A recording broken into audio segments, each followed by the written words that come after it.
maybe the only problem with wokeness is that students were, not all students, there were a lot of really genuinely curious and open-minded students I worked with. But there were some students, especially those who were first starting out, who had heard a lot about wokeness, and they were hesitant to read anything that might seem kind of too politically liberal for them. And so it was the opposite. It was the kind of flip side of the coin. And I taught a Western Civ class. The first semester, there were fewer problems, but the second semester, which covered kind of the modern period very broadly, there were issues with students just kind of refusing to engage with like Marx, for example, or Voltaire. And so Voltaire. Even Voltaire, yeah. And it's a Catholic college too, and he's like the arch enemy to the church. Yeah. But even modern art, I was really trying to get them to even engage with a Picasso painting. Not even Serrano or the Piss Christ or something like that. No, just like, you know. Can great literature be woke? I think that should give us courage, exposure to other people's perspectives. It's moving us in a good direction. Welcome to Conversations with Peter Boghossian. I had a fantastic conversation with Kirsten Hall Herlin. She's an assistant professor at UATX. She's also a scholar of literature. We talked about literature, we talked about Jane Austen, we talked about writing, the importance of thinking, and I hope you enjoy the show. Kirsten, welcome to Conversations with Peter Boghossian. Thank you for having me. Well, thanks for coming. Tell us a little bit about yourself. Yeah, so I grew up in the Midwest, and I always loved reading, and kind of knew from an early age that I wanted to go into grad school and kind of try to do this for a living. And I went to college at a small liberal arts college. I had gone to a public school before that, so the idea of a great books curriculum was totally new, and I kind of felt at an intuitive level that was something that appealed to me, but I had no idea what it was. And it totally transformed my life. How so?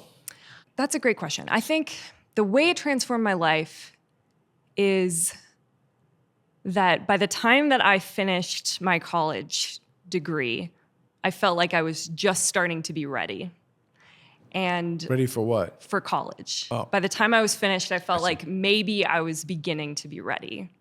And I think that that was kind of heartbreaking at the time, because it felt like I had somehow wasted the last 4 years of my life. But I think what it did for me was that it helped me realize that learning is a lifelong project.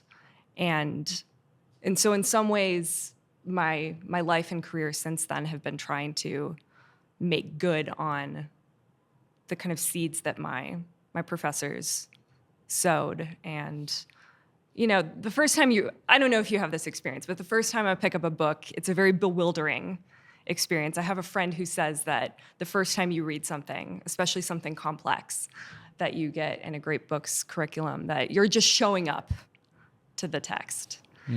And it really just improves every time you read it. It changes at every stage of your life. And so I think the way it changed my life was that I was dealing with these really complex texts I wasn't ready for. And the realization I had was, well, I'm probably never going to be ready for them, but this is going to be something I can pursue for the rest of my life. So if you never read literature ever, how would your life be different? Well, one thing I really like about reading is that there's a phrase that one of my favorite authors uses, that we're all the masters or the kings of our skull-sized kingdoms. And that's profoundly lonely. And so through reading, I think it's one of the few times where you're at least temporarily able to kind of step outside of the boundaries of your own mind and try to get absorbed in a different time, a different place, a different way of thinking, in a way that you can't always get from a one-on-one conversation with someone. Do you feel less lonely when you read good literature than when you talk to a close friend? Sometimes, yeah. I mean, there are two different kinds of experiences. It's like having, a chocolate cake for dessert versus a sorbet.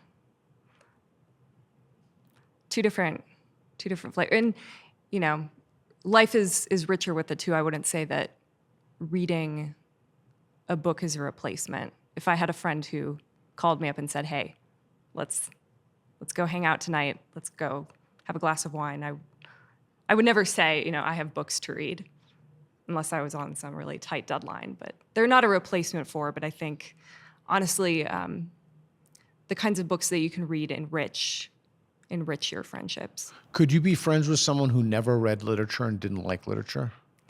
It's funny you say that. I actually, I had an Uber driver on my way from the Denver airport to this venue, and I was just chatting and with her, and she said that she was a poet, but that she never read, and I was like, that's really interesting. Is that possible? I guess so, but you couldn't be a good poet, I don't think. Yeah, I mean, That's Derrida's idea. That you right, have to, and it's a kind of post-romantic idea. Right, that, right, exactly. If poetry doesn't come as naturally as the leaves, it better had not come at all. I tend to think that you need to have studied and you need to be a reader of poetry. You need to imitate, right? It's a kind of classical idea. So how do you live your life differently now that you've read? So if you've said that your life would be different if you didn't read literature, how has reading literature improved your life? Like, how do you view reality differently or relationships now? Or I mean, I think I see the world as a more ordered and beautiful place, and I think I see, hopefully, the potential for beauty where I might not otherwise perceive it. I mean, it's hard not to read some of the best of the romantic poets and their descriptions of nature and not have that kind of shape the way that you perceive the world. if you read bad literature and bad poetry, would you come to the opposite conclusion? Gosh, I mean, this is a question I've been trying to get to the bottom of because there's some bad literature out there, some stuff that's not well written that still seems to move people, and it seems when you talk to them, it seems to have a positive effect on their lives, but in a lot of ways, it seems like low calorie fare, right? You're eating potato chips and it's delicious but it's not always clear if you're really nourished by that. So if I had an answer to that question, I would be very happy. But it seems like you can have a. It's answerable though, because all you'd have to do is just read a bunch of bad stuff. Yeah, I mean, sometimes I like to balance out my good reading with some bad reading, because if you're always reading really good stuff, you start to take it for granted, and it helps to kind of put in perspective, what could this have been? So I remember reading, this was when I was a lot younger and probably more pretentious than I hope I currently am. But I was reading Edith Wharton, who's objectively she's a great writer, and I was like, she's no Jane Austen. She's sort of dealing in a similar milieu, kind of interested in social observation. And didn't Austen publish like 24 books and had a rather colorful history? And who did? Austen. She actually only published 6 novels. Yeah. 6. I wonder where. But 24, who could that be? I'm sure that's someone. There are plenty of prolific writers with colorful backgrounds. Okay, so total curveball question. Sure. So I'll just throw out whatever I think about, and you don't have to. Okay. Yeah, I read a while ago, someone predicted, this was like 3 years ago, that an AI would win the Pulitzer Prize within a decade. And I said, there's just no way. It turns out it's probably going to be true. I didn't say no way, I said highly unlikely. Do you think within the next 10 years, AIs will be able to produce works as good as Jane Austen or as good as... Gosh, I mean, I'm no AI expert. Nor am I. Although the last person we interviewed was. I know, this is where we should have someone who could speak to that question. But is that a human? Do you need kind of organic consciousness for that? I mean, or is it? I would think so, but again, I'm not well versed enough. I mean, it's such an interesting question and has kind of profound ramifications for us all. I mean, something that I'm interested in from the writing side is is not just, let's say you're handed a book that was written by an AI. And so you're kind of looking at the AI writing experiment from the reader's point of view. I wonder what it's like from the writer's point of view. Because for me, the point of writing is not the finished product, which is part of what I think is so interesting about what's happening in higher ed right now with AI technology. And I'm sure you've come across this as well, but everyone is kind of scrambling to update the technology to detect AI so that their students can't cheat on. You can totally get over that, but yeah. So they can't cheat on the essays. And, for me, it's probably useful to be able to detect that, but that is not really the heart of the issue, right? If the point of writing an essay is to get it done and get a good grade and get it done as efficiently as possible, then there's no problem with using AI. But if the point of writing is that writing and thinking are intertwined processes, and definitely, Paul Graham talks about that. That's definitely the case. Exactly. And if writing is about the process, then we need to be explaining that to students, because if they are using AI to write, then they're cheating themselves. So I've never understood this. Maybe you can explain it to me. So when I used to teach, there are these paper mills. I can't remember the name of the paper mills, but and I also can't remember the price. I'm just making this up now, but they were like $3 a page or $4 a page, and they come from a mill, or you could pay $2 a page more for like $6 a page, and you can have a custom paper written by a PhD in India. Yeah. So I think that once I learned that, I was like, wow, okay, so I can't allow cheating, and I want people to learn something. So I switched my model to allow, and then I saw, I think it was in the Chronicle of Higher Ed, I saw something that said that 1 in 5 students cheat. And now I'm sure with AI it's significantly higher, but why can't you just get around that whole thing? You just obviate the need for it by having in-class essays. I mean, you could do it. I mean, if you are someone who really thinks well on the spot, then that's a perfectly fine model. But I mean, for me, I need to write at least 6 drafts of something, and I need I need the time to write something that's actually good. And how do you know it's good? I know it's good if I can also pinpoint what's bad and doesn't work. Do you have an editor? I have family who will edit. It depends on what I'm writing. When I was working on my dissertation, I had my dissertation committee. If I'm working on something where I have a friend who knows a lot about the topic, I'll send it their way. So I try to outsource a lot, depending on the project. Would you rather spend 20 hours working on an article that turned out to be bad, but you knew why it was bad, or 20 hours working on an article that turned out to be good and it got published, but you didn't improve your writing? The first.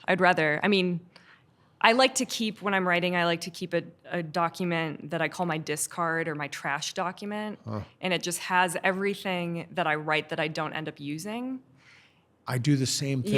Yeah, I do it at the end of my, right. The possibility that I did write something and deleted it that actually turned out to be useful haunts me. So I have that document, but it's had the downstream effect of me realizing just how wasteful of a process writing is. Totally. So I'll have a 10-page essay, but I'll have actually written 30 pages that I don't use. I think this was falsely attributed to Hemingway.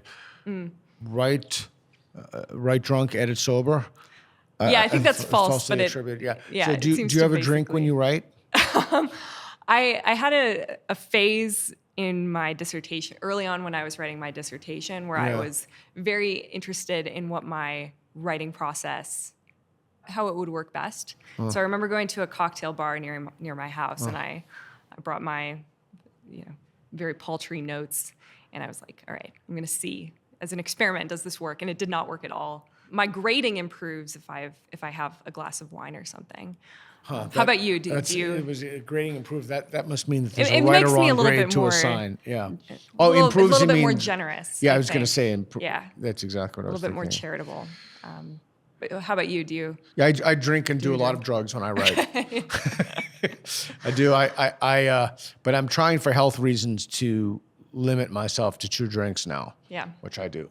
But 2 drinks does Is not. that the kind of sweet spot where you are? No, it just No, doesn't affect my just for consciousness. health. It's there was a movie, I can't remember the name of the movie, in which these people were vampires. If you know the name of the movie, Reed, and they were holed up in this house, and people in this barn, and they did horrible things, and people were shooting through the barn, and what was happening? It was daylight, and the sun was burning the vampires, but it wasn't the bullets that were hitting them because they weren't silver tipped.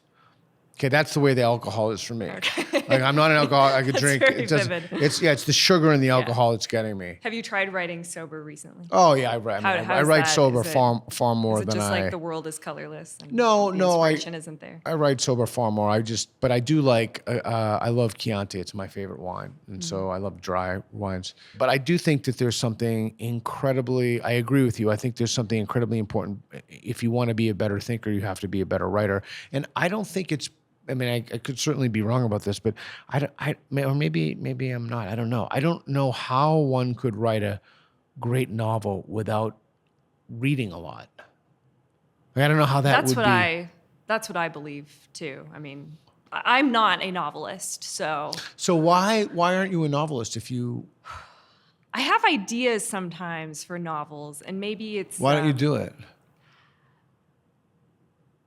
Well, for a long time, I just didn't have anything that I wanted to write about. Maybe it was because I still felt like I was in my apprentice phase. And I just wasn't ready. I needed to read a lot more before I could get to the point where I wanted to write. But I also think, you read the biographies of writers and they have almost a compulsion to write, and it makes them very happy. And I find writing to be rewarding, but it doesn't really... I don't feel that compulsion. You think someone can be a good writer if they don't have the compulsion? I think so, and there are some. I think maybe even. I think it was Joan Didion who said that like every morning she sits down, or she would sit down to write, and it was just the void opening up before her, and that was comforting to know because it gives me hope that I'm not the only one who finds writing to be rewarding, but also one of the scariest things that you can do in terms of, the intellectual life. What's scary about it? I think it's because there's always a gap between the idea that exists in your head, which of course is brilliant and perfect and beautiful. And you're like, I'm obviously a genius. And then you sit down to write, and it's extremely humbling, and what you put on paper is never as good as what's in your head. I think part of that's just making something concrete and bringing it. I don't know if you have the same experience. Do you feel like there's a one-to-one kind of translation between the idea you have in your head and then you're able to put down that idea? More now at 57. Okay. Well, that gives me hope. Yeah. Maybe I think more about that in terms of processes that occur in the physical domain. Like, I watch a lot of jiu-jitsu videos. I'm trying to get my black belt in jiu-jitsu. I watch a lot of videos, and I often think to myself, okay, I'll know what to do in my head, but then it's genuinely complicated. There were so many variables that I never read as die. I'm talking about jiu-jitsu. I'm trying not to talk about jiu-jitsu anymore. No, I'd love to hear more about it. Trust me. I can give you what you seek, but you do not I know might what regret you seek. But I have difficulty translating that into reality, even though I kind of know what I want to do. But Yeah. I think for me, it's just a matter of time is basically what it is. Like, I'm just stretched too thin, and I just don't have the bandwidth. So I had to write this chapter for Lawrence Krauss's book, and I was telling my buddy about it. And he's like, "Oh, just have AI do it." I'm like, "No, I'm going to do it." He's like, "AI can do a better version." I think it was like Claude or Clive, or what's that AI? Claude. And so he puts it in, and I mean, it was good. I hope this doesn't sound horrifically arrogant. I think at this point of technological development, I could have written a better essay, a more interesting and compelling, but I don't think that'll might not be for long. be the case in 2 years. Right, it's like plastic surgery too. You used to be able to. Yeah, that's the crazy thing. What he did is he dumped in documents, and he said, write a chapter in the style of Peter Boghossian, and put in these things, and then he kept editing it, giving it prompts to edit it throughout, and I was like, wow. But it's similar to what I had asked you before. I think that there's something in that process, because I'm interested in what's true. I'm interested in improving my way of thinking about what's true. So honing my corrective mechanisms or having a more robust epistemology. And I find that writing is one of the best ways you can do that. Mm-hmm. I agree. It really slows down your thought and makes you honest about each step in your thought process, at least for me. So do you find when you read something, you get a little mental holiday? Yeah. See, I don't. Really? But go ahead. There's a what? Yeah. Well, there's a novel by George Eliot, Middlemarch. I don't know if you've read it before. It's considered, Virginia Woolf called it the only novel that was written for grown-ups. Really? Wow. Yeah. Okay. And I'd like to reread it because I still don't fully understand what she means by that. But there's a character who is this kind of old school Victorian kind of key to all mythologies scholar. And he is working on his kind of philosophical magnum opus. And he's getting older, right? He's having this kind of midlife crisis where he hasn't actually written anything yet, but he just keeps researching and researching. And I've always kind of identified with that character, right? That I will find every excuse I possibly can to keep reading and to delay the process of writing. Because why? Because I just find there's so much more ease in reading, and I just enjoy the work of other people. And do you have a few close friends? Yeah. And so you have fewer other people outside that circle? Or are you gregarious? And because I'm trying to think of the relationship between that and what would that be? Yeah, I'm trying and literature and the assuaging loneliness, or yeah, I mean, it's not just about loneliness. I mean, some of it is just as basic as reading a good story. And right, something, entertainment, right? You're there for the pleasure and the delight of reading a well-constructed. I don't know. I just cannot, when I read, I think this is of my own making, because I read a lot of journals, articles that are fewer books, unless I'm almost all of my book reading at this point is people who want me to blurb a book and they send it to me and I read it. And so it's not. Is it nonfiction though? Yeah, I think that's part of the problem, but I can never really give my mind a holiday. So that's why I watch like 10 or 20 minutes of TV a night, because then my mind just is holiday. Like I don't have to think, I can just shut off my mind. Do you feel that way about film or television? I never have the time to watch a whole movie at a time. So even when I've tried to do this thing where I used to answer email when I watched something at night. Now I'm like, okay, I'm just putting my phone down. I stick it under the couch and I just watch for 20 minutes and my alarm goes off and then that's it. But I feel watching to me is much, much more of a vacation. Oh, and I read, every year I read the winners of the Hugo and the Nebula Awards in science fiction, because I love science fiction.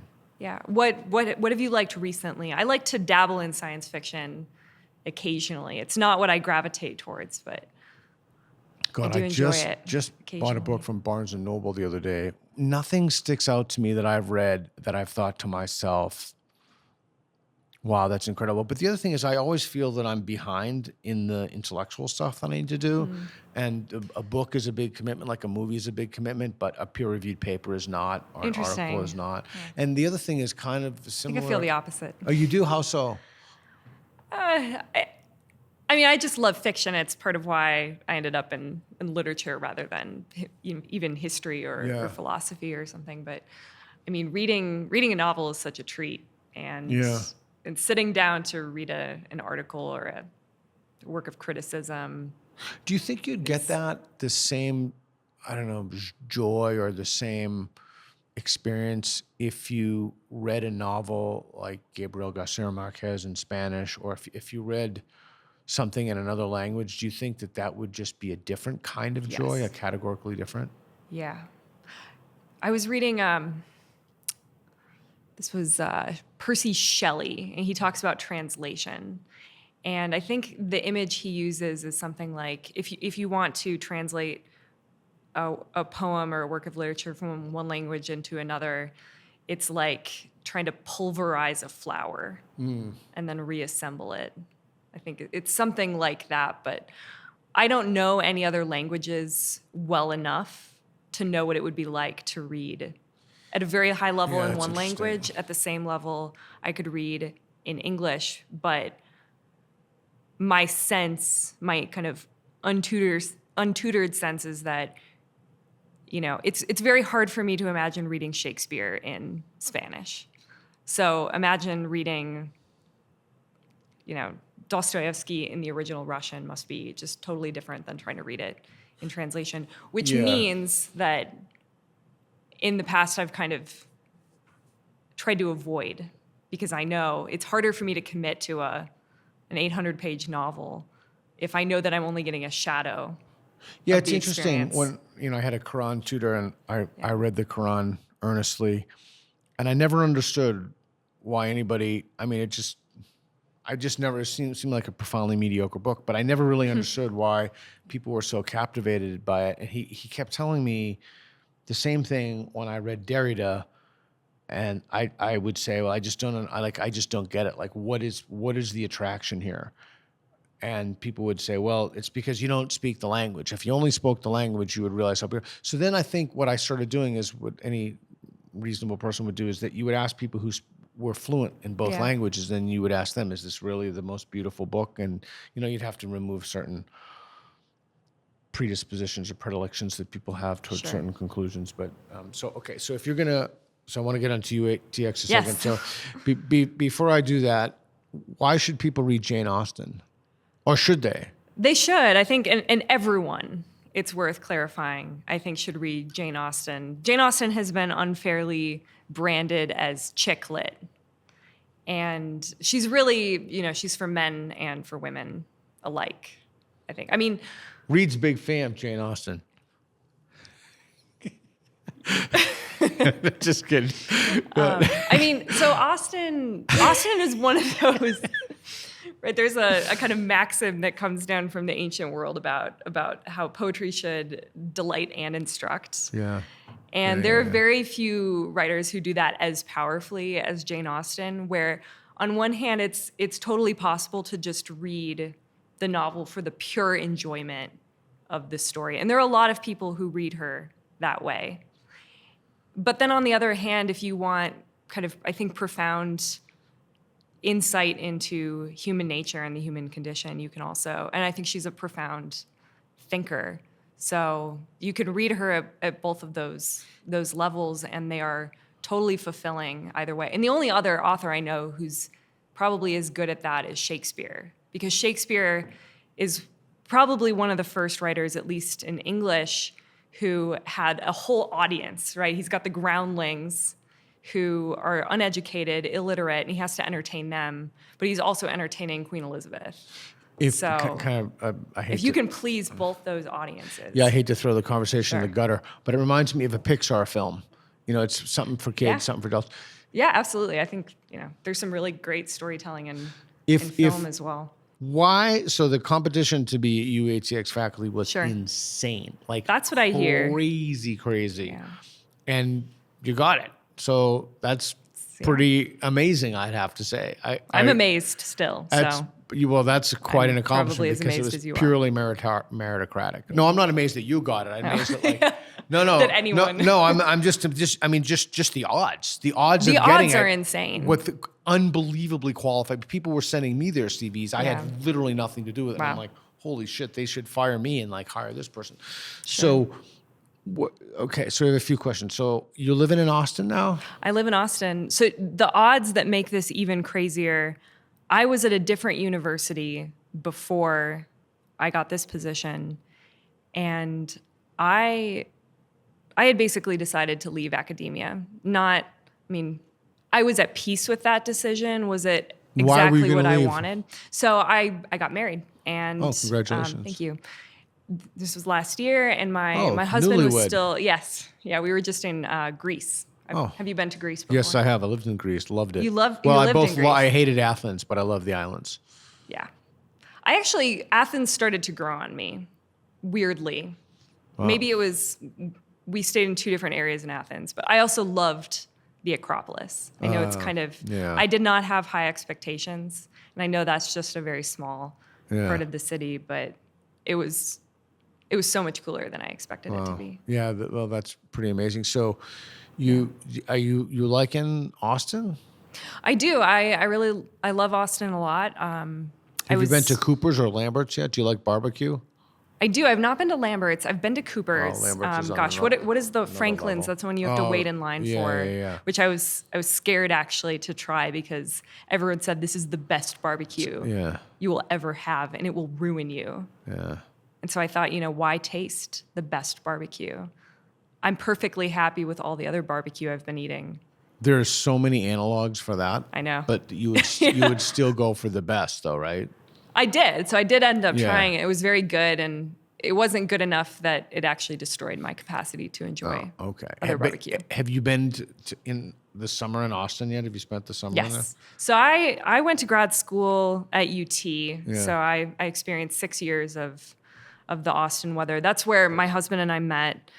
I was finishing up my PhD. I got the job in Florida, and so we were living in two different places. And then when we got married, we had to decide, who's moving where. Either he's moving to Florida, which is a very small town, like a lot of small liberal arts college towns, or, I move back to Austin, which would mean leaving academia.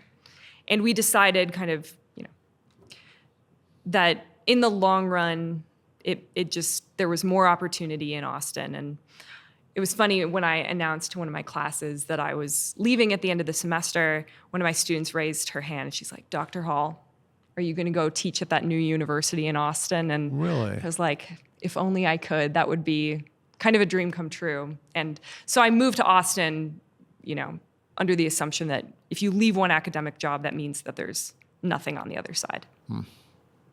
And so I'm still kind of astounded by What are my good fortune. What are you going to teach?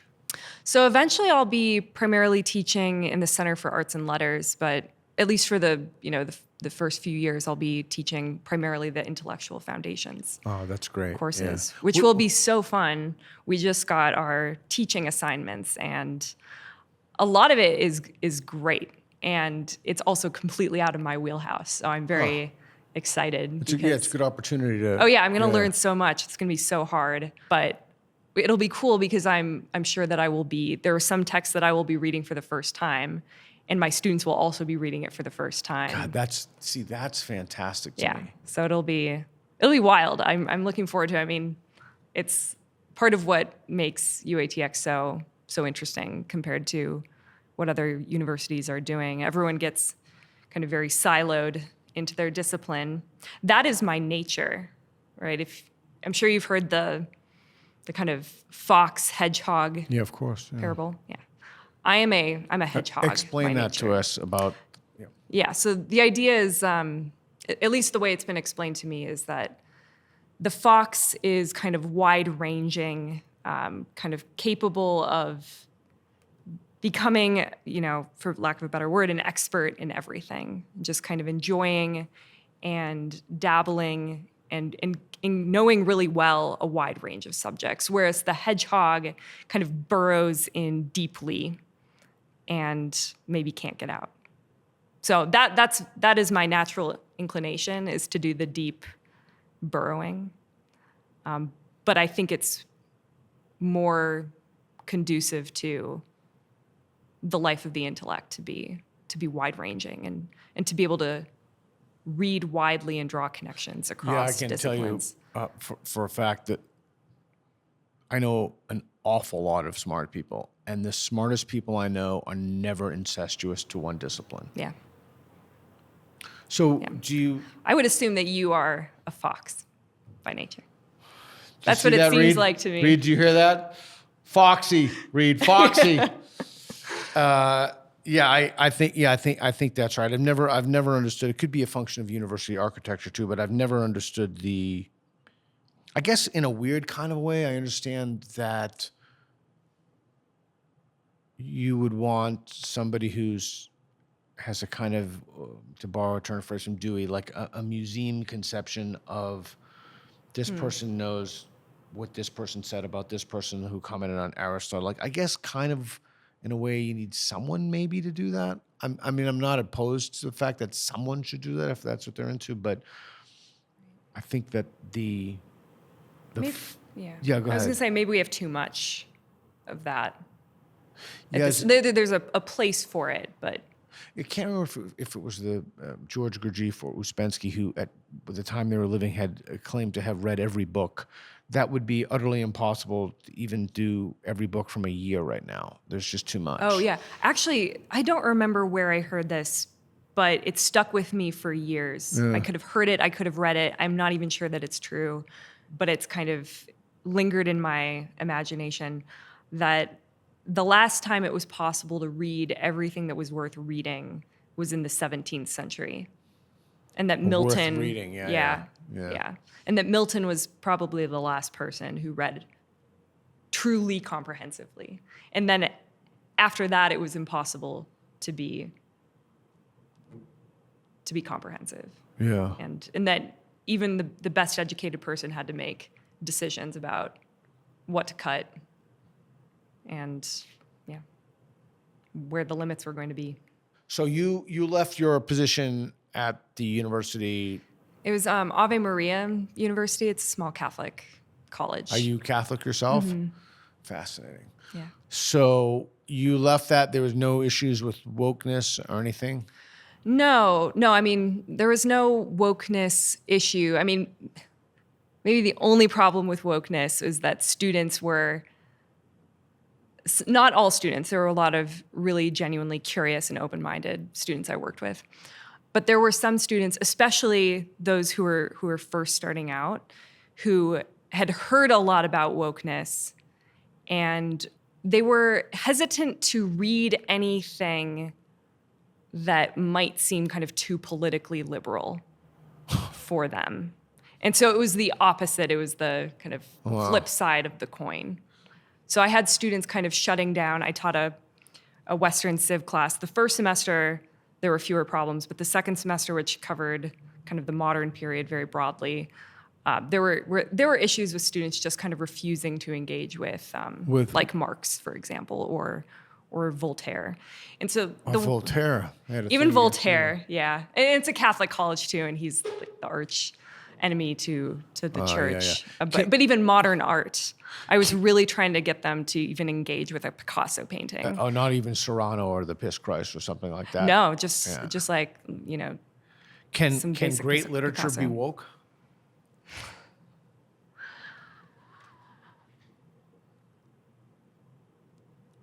So the reason I'm pausing, so one thing about woke, if we even want to use, I don't even fully know what that word means, but I think that great literature focuses on what unites us. In the 18th century, right? And so in the 18th century, they would have called that quality nature, right? The permanent, enduring qualities that are true for all humans, no matter the time, the place, et cetera. And right, that's what the study of the humanities is, to mean what it means to be human in common. And it seems to me that that's where the humanities have kind of lost their path recently, is that the emphasis is no longer on what unites us, but the ways that we're all different from each other, sometimes in irreconcilable ways. And so I think if that's the way we're thinking of it, is that humanity has become increasingly kind of divided up into these taxonomies of these are the external characteristics or the conditions I've been born into that make my experience fundamentally different from yours. And I think that that's kind of antithetical to what the humanities are.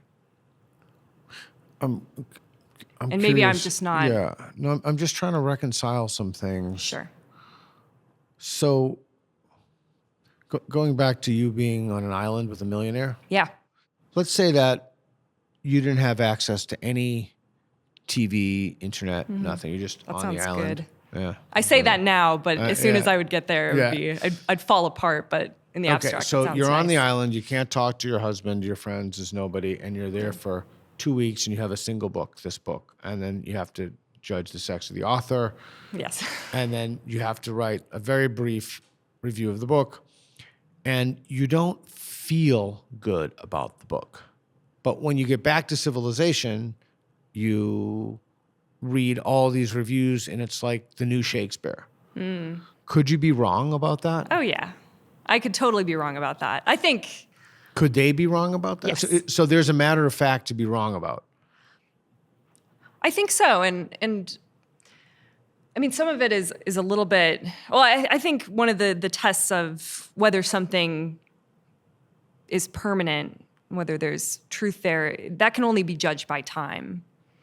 And I think something needs to endure for quite a bit more before we get a sense of So its permanent that's value. interesting. That's how it's judged. Just real quick story. My yeah, father, and that's not my original thinking. That's Oh, it is? from No. that's from Samuel Johnson, who's one of my favorite. Yeah. That's one of his criteria in the Is that preface it to Shakespeare. endures. It has to pass through a period of time.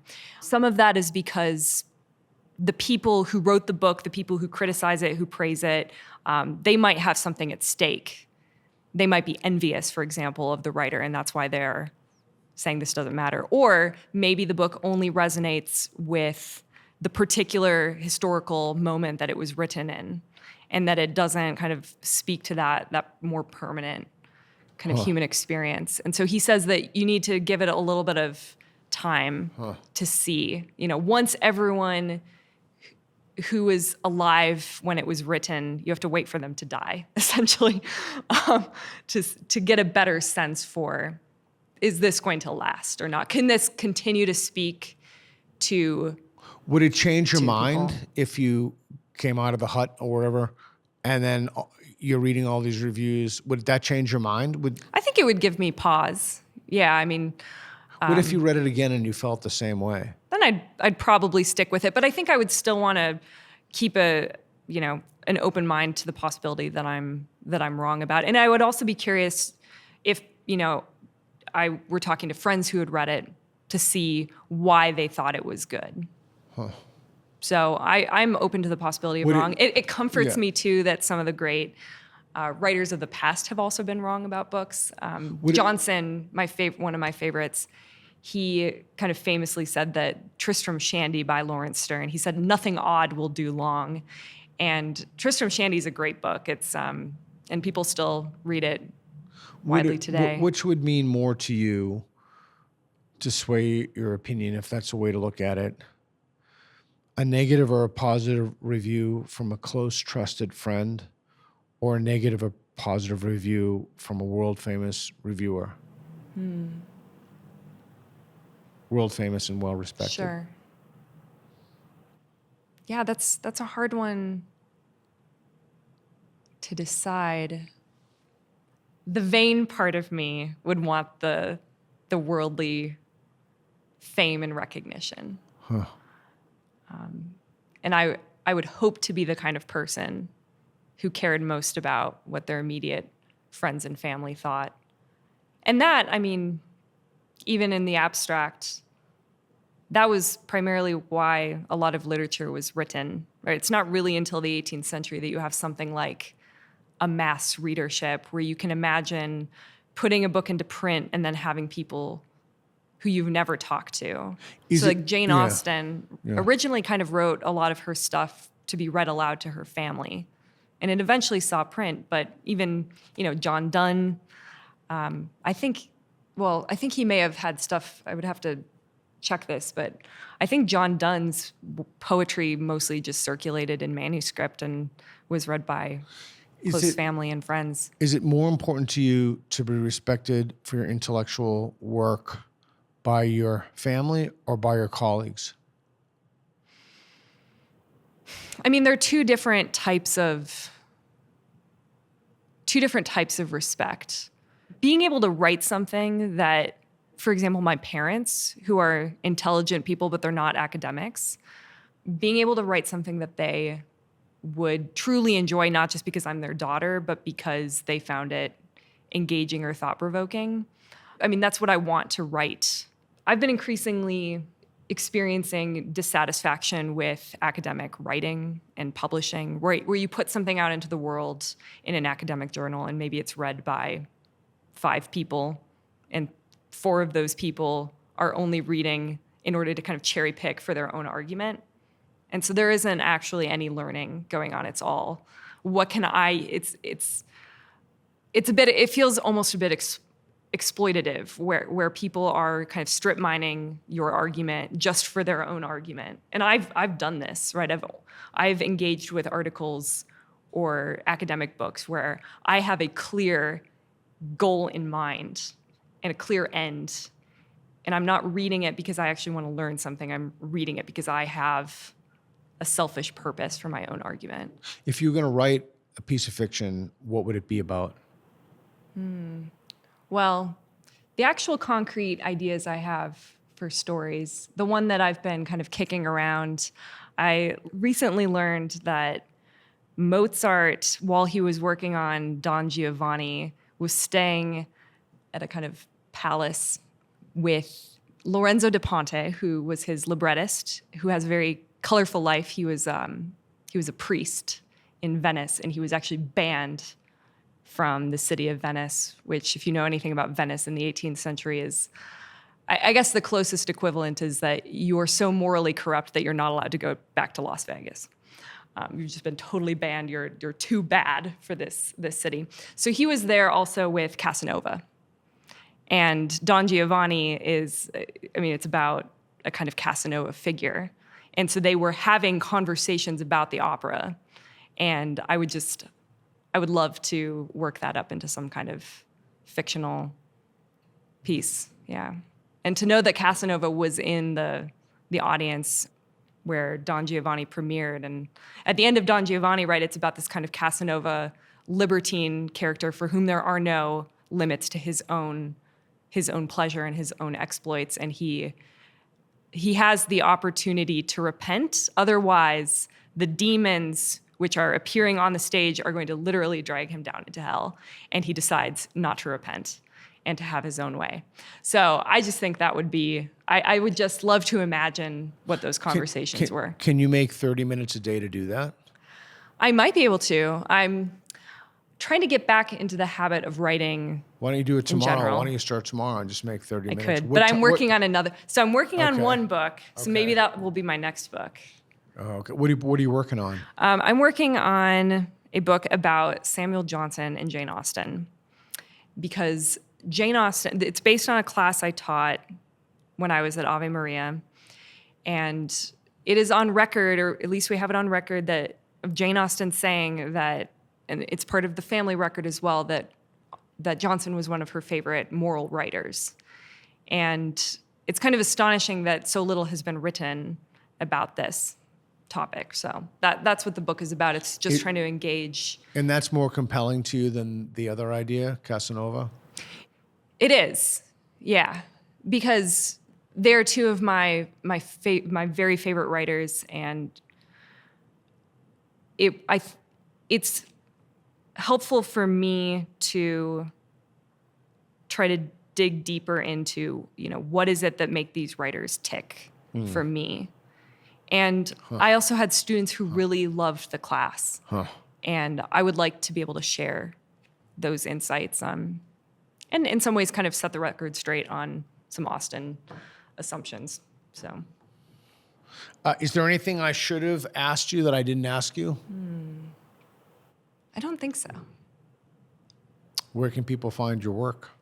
Well, I'm an editor for a project called Genealogies of Modernity, so you can find me there. I'm also on Twitter or X or whatever it's called now. Sorry about that. It's very confusing. I don't know what to call it. Yeah. No, I'm sorry that you're on it. It's just a source It is. of my I feel slightly never-ending- diminished every time Yeah, I log in. I understand. Yeah. Yeah, but it it just keeps pulling you back in.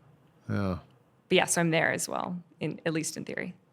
Well, good. Kirsten, thank you so much. Thank you. I Yeah, it was a appreciate your time. pleasure. Thank you. Appreciate Yeah. it. Thanks for watching. Be sure to subscribe and hit the notification bell. This falls under the umbrella of my nonprofit, National Progress Alliance. Your generous donations keep us going and help fuel content like this. We truly appreciate your support. Thanks again, and we'll see you in the next one.